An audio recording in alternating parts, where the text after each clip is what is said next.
Hi friends, இது உங்கள் லியா vlogs. இன்னைக்கு நாம் திருநெல்வேலி மாவட்டத்தில் இருக்கிற பணக்குடிங்கிற ஊரில் இருக்கிற புனித சூசேப்பர் கோயிலுக்கு தான் போயிட்டுருக்கோம். இந்த கோயில் பணக்குடியில் அமைஞ்சிருக்கு. இது ஆசியாவின் மிகப்பெரிய கோபுரம் கொண்ட கோயில்னு அழைக்கப்படுது. 207 அடி கொண்ட மிகப்பெரிய திருத்தலம். இது திருநெல்வேலி மாவட்டத்தில் அமைஞ்சிருக்கு.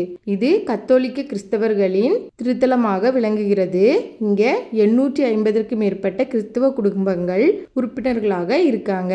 புனித சூசேப்பரின் உதவியால பல்வேறு நன்மைகளை பெறுவதாகவும் இவங்க நம்புறாங்க. புனித சூசேப்பர் அகில உலக திருச்சபை, கற்பு, தொழிலாளர்கள், கல்வி, திருமணம், குடும்பங்கள், நல்ல மரணம் ஆகியவற்றிற்கு பாதுகாவலராக விளங்குகிறார். தொழிலாளர்களின் பாதுகாவலரான புனித சூசேப்பரின் திருவிழா மே 1ஆம் தேதி அன்று கொண்டாடப்படுகிறது.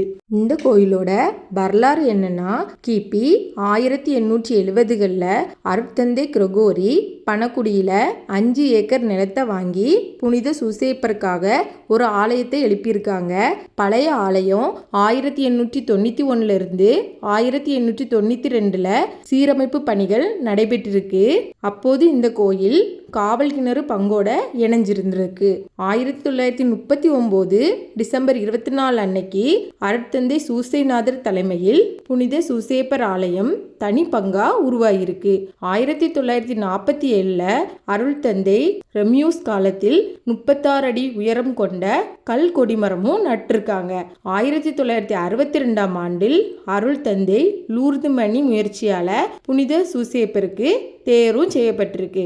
1990ஆம் ஆண்டு அருள்தந்தை பன்னீர்செல்வம் முயற்சியால் வேளாங்கண்ணி அன்னையின் கெபியும் கட்டப்பட்டிருக்கு. ஆண்டுதோறும் ஏப்ரல் 22ஆம் தேதி கொடியேற்றத்துடன் தொடங்கும் புனித சூசேப்பரின் திருவிழா 10 நாட்கள் சிறப்பாக கொண்டாடப்படுகிறது.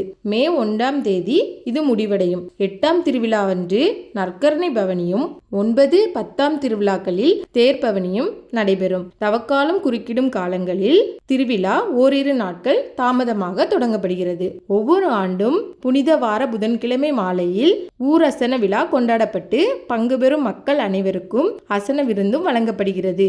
இந்த கோயில் தோராயமா 19 கோடி செலவுல சீரமைச்சிருக்காங்க. நாங்க இங்க வந்ததுமே இந்த பிரம்மாண்டத்தை பார்த்து மிகவும் அசந்து போயிட்டோம். இங்க இருக்கிற மரவேலைகளாக இருக்கட்டும், கோயிலின் உட்புறத்தில் இருக்கிற வடிவமைப்புகளாக இருக்கட்டும், பார்க்குறதுக்கே ரொம்பவே அழகாக இருந்துச்சு. இங்கே கண்ணாடிகளில் வரைஞ்சிருக்கிற பெயிண்டிங்ஸை பார்க்குறதுக்கு ரொம்பவே அழகாக இருந்துச்சு. இயேசுடைய கதைகளை சுருக்கமாக அழகாக வரைபடத்திலேயே வரைஞ்சி காமிச்சிருக்காங்க. சிலுவை பாடுகளும் இங்கே வரைபடமாக வரைஞ்சி வச்சுருக்காங்க. பார்க்குறதுக்கே வித்தியாசமாகவும் வண்ணமயமாகவும் காட்சி அளிச்சிச்சு. இந்த கெபியை பார்க்கும்போது ரொம்பவே அற்புதமாக வடிவமைச்சிருந்தாங்க. வெளிப்புற கதவுகளில் இருக்கிற டிசைன்ஸுமே ரொம்பவே அழகாக இருந்துச்சு. அதில் வடிவமைச்சிருக்கிற ஒவ்வொரு வடிவமைப்பும் மிகவும் கலை நுணுக்கத்தோட அழகா வடிவமைச்சிருக்காங்க. இப்போ முன்பகுதியில் இருக்கிற இந்த டோர்லலாம் வித்தியாசமான பல வடிவமைப்புகளை வடிவமைச்சிருக்காங்க. பார்க்கறதுக்கே ரொம்பவே அருமையா இருக்குது. குழந்தைங்கள்ல இருந்து பெரியவங்க வர இதை பார்த்துட்டே இருக்கலாங்கிற அளவுக்கு நுணுக்கமான வரைபடங்களை வரைஞ்சிருக்காங்க. சிறப்பான கலை நுணுக்கமான ஒரு கோயில். ஒவ்வொரு மர சிற்பத்திலையும் அழகான கலை நுணுக்கங்கள், கோயில் உட்புறத்திலையும் ரொம்பவே அழகான அமைப்பு இருந்தது. நாம பார்க்கறது கொடிமரம். உயர்ந்து நிற்கிற இந்த கொடிமரத்தை பார்க்கறதுக்கும் ரொம்பவே பிரமிப்பா இருந்துச்சு. இந்த பகுதிக்கு வரக்கூடியவங்க புனித சூசேப்பர் திருத்தலத்துக்கும் வந்து இந்த கோயிலோட அழகையும் அவருடைய அருளையும் பெற்று செல்லுங்க. உயரமான இந்த கோயிலை பார்க்க நீங்களும் ஒரு வாட்டி வாங்க. இதை மாதிரி பல பதிவுகளை பார்க்குறதுக்கு எங்களோட சேனலை ஃபாலோ பண்ணுங்கள், ஷேர் பண்ணுங்கள், கமெண்ட் பண்ணுங்கள், லைக் பண்ணுங்கள், மறக்காமல் சப்ஸ்கிரைப் பண்ணுங்கள். Bye friends.